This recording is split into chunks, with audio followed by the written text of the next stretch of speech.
They are the goals that have won the London derby comfortably for Chelsea. That make it 6 points out of 6 for them. Arsenal, of course, yet to get a point on the board. Two 2-0 defeats as far as they are concerned. And two very smart finishes along the way. And as we said at half-time, Romelu Lukaku, Michael, right at the heart of those goals. Yeah, I mean, he was. He had a big influence on the first goal. And just his presence had an influence on the second goal. And I thought he had a really, really good debut, or second debut. He could have scored more as well. He had a fantastic header late on that was superbly saved by Leno.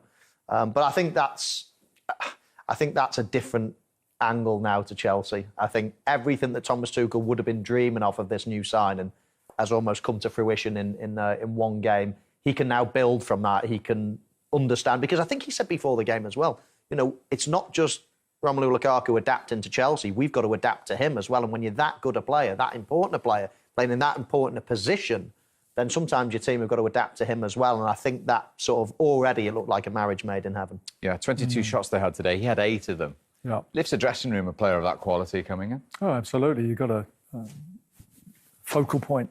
But I also like the way that they brought their 2 wide guys in, Werner and Havertz. I think the way that they drew them in and got the 2 fullbacks going, as in a 4 down the side, I thought was exceptional today. So not only you've got the boy up to the front, you can lay it into the 2 pivot people as well. It's a lovely formation. The 3-4-3 it's really difficult to go up against. I've played against it a few times, and the area of the pitch that I thought was maybe their weakness, although Arsenal had no threat going forward, was Christensen. I thought he was exceptional today, and he looked like a world beater. And that always, not only that frustrates me that you're getting a good hiding at one end, you got the other centre half up the other end looking like he's having a holiday. You know, that's very frustrating. I bet. And that system Lukaku brings the wing-backs even more into play. We've seen that with Chelsea in the past. Yeah, always an interesting battle when you've got a wing-back to see whether he ends up defending or whether he can have an influence going forward as well. And what I did notice in the game is that the more and more Lukaku has an influence on it, the tighter and tighter and tighter everyone comes to almost create bodies around him to try to nick it. They're that petrified. And all of a sudden, there's acres of space out wide. And we saw it in the first half in particular with Reece James bombing down that right-hand side, and both goals came from that. Yeah. And it's interesting, you mentioned Havertz there, because a big question last season was how does he fit in? Does Lukaku's arrival actually help him as well, then? 100%. I think, like Michael pointed out, with the Werner coming in and coming inside, you have them little pockets of space.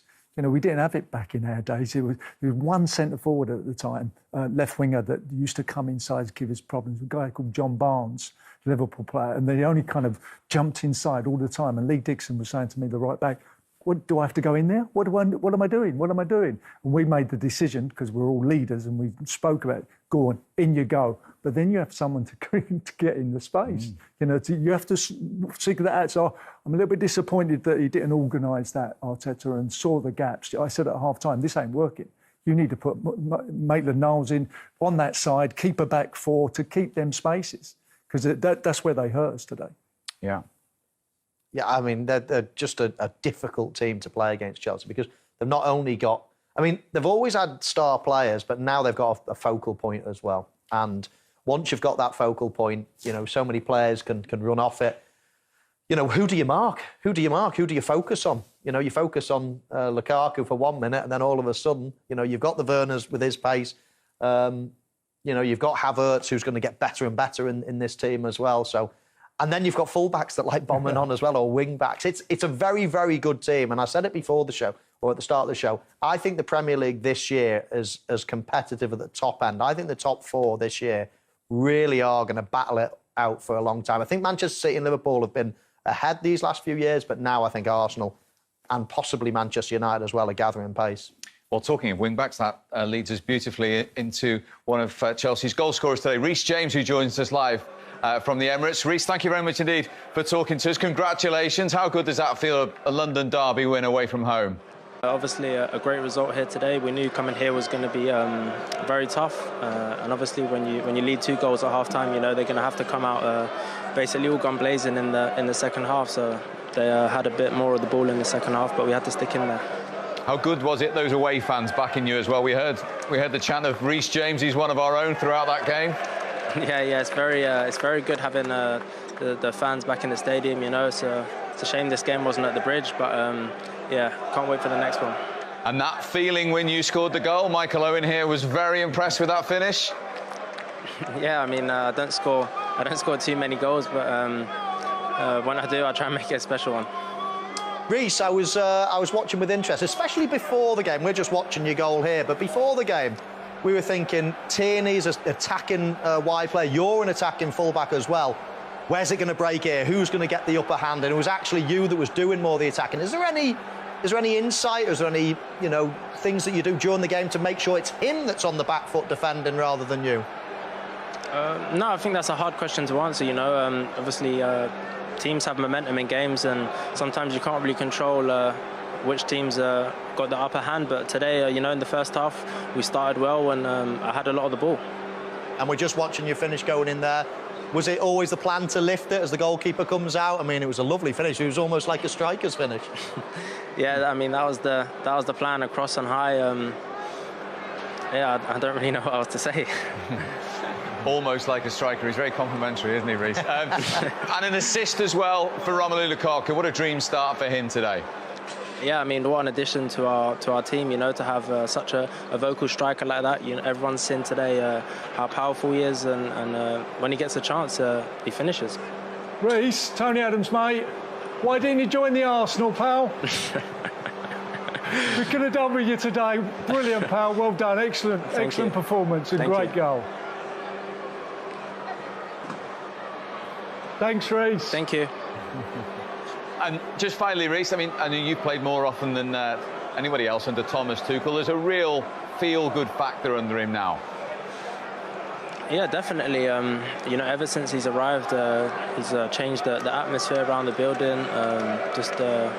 He's brought the group together, and every day in training and in every meeting and every match, I just feel the team getting stronger and growing in a good way. And how much stronger are you with Romelu Lukaku? What kind of lift has he given you this week? No, I think he's shown how he bullies players today. I can't really think of any other players like him in the world. How strong he is and powerful. Everyone he comes up against, he just bullies. Well, I'm sure there's lots more to come. Listen, thanks very much indeed for joining us. Well done again today. Thank you.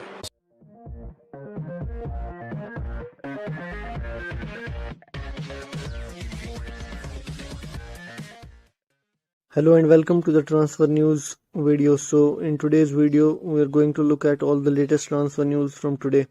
So the first news is that David Beckham has already been in talks with Lionel Messi about the Argentine superstar career ending at Inter Miami. So Messi has already discussed his future with David Beckham. After his PSG contract, which runs for 2 years, ends, he could move to the MLS side Inter Miami and then end his career there. The second news is that Manchester City are still 50 million euro short of meeting Tottenham's 150 million euro valuation of Harry Kane. Harry Kane has today travelled with Tottenham to their game, which he did not travel the last time. So it looks likely that he might stay at Tottenham this season because Daniel Levy is still not wanting to sell. He still wants to keep Harry Kane at the club and he is saying no to selling him this season. So the third news is that Manchester United's manager Ole Gunnar Solskjaer has told Jurgen Klopp that it has nothing to do with him where the Reds get their money from. So earlier Jurgen Klopp had claimed that Chelsea, Manchester City and Manchester United get their money, are rich, so they can buy these players. So now Ole Gunnar Solskjaer has told him to not talk about their club where they get their money from and talk only about his own team. So the fourth news today is that Borussia Dortmund striker Erling Haaland could be on his way from Dortmund in January as his 64 million euro release clause at the Bundesliga club kicks in once the mid-season transfer window opens. So because Chelsea tried to sign him but Dortmund still declined, they wanted around 150 million euros for him when his release clause finally kicks in, which seems to be like it is going to kick in after the transfer window ends, so he can move in January, especially after Dortmund's terrible start to the season. They have already lost German Super Cup and the second game of their season. So he was unhappy, and now it seems like he would try to leave Dortmund as soon as he can. So another news today is that Liverpool tried to end Felipe Coutinho's Barcelona hell by bringing him back to Anfield, according to sensational reports from Spain. So Coutinho has really not impressed during his time at Barcelona, and Liverpool tried to sign him this season, but they could not because Barcelona want to keep him at the club